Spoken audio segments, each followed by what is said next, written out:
Hi, I'm Tim Minton, and this is What's Happening at the Legislature. We're now in the short session. Interesting times with the COVID-19 in terms of the way the legislature is a little different right now, and lobbying is a little different, but there's still some important issues for our industry that we're now following. First of all, the General Assembly, they came back a couple weeks ago and they did some legislation dealing specifically with COVID-19. There were some great provisions for home building, allowed sole scientists to do septic tank inspections, dealt with Registered Deeds Office in terms of the Good Fund Settlement Act, extended permits for 5 months. Those permits that were active during this crisis now getting a 5-month extension. So a lot of good things have happened. So now the General Assembly has come back. They're introducing bills, and some bills I'm going to highlight now of great importance to our industry. First bill is Senate Bill 720. This is GSC Conforming Amends 2019 Land Use Changes.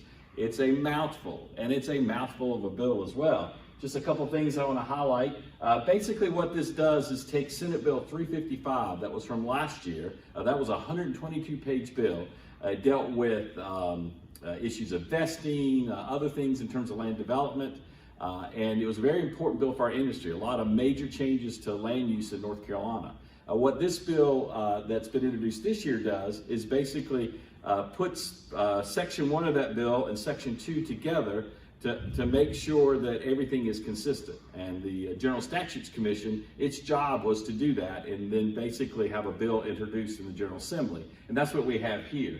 It improves North Carolina land use laws. It can consolidate some of the existing local laws that we have in terms of land use regulations, puts them all in one place.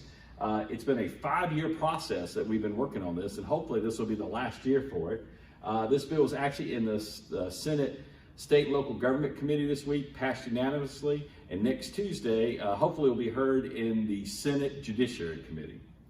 The other bill I want to talk about today is House Bill 1057, WC, which stands for Workers' Comp COVID-19 Frontline Coverage Funds. The title of it sounds like it's a great bill. Sounds like it's going to be dealing with first responders with workers' comp. Unfortunately, that's not what it does. It includes a requirement that basically any essential worker, if they receive, if they get COVID-19 or any other type of pandemic, that they are allowed to get workers' comp unless the employer can demonstrate they didn't get it at their workplace. And the construction is an essential worker, so construction is also considered as part of this. And so the difficulty would be for an employer to prove that you did not receive that pandemic on the job site. And this would severely damage our workers' comp system in North Carolina. We're not set up for this. It would be very costly and would basically hurt our members' ability to get workers' comp coverage. We've been working with the business community and some government groups working on this bill in terms of letting legislators know, educating them what this could do to the business community.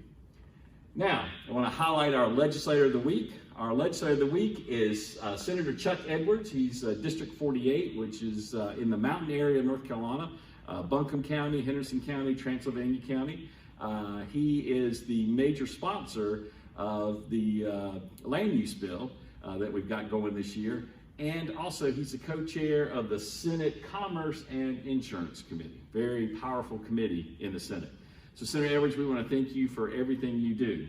Now, if you want more information regarding what's going on in the legislature, please read our legislative report. See you next week.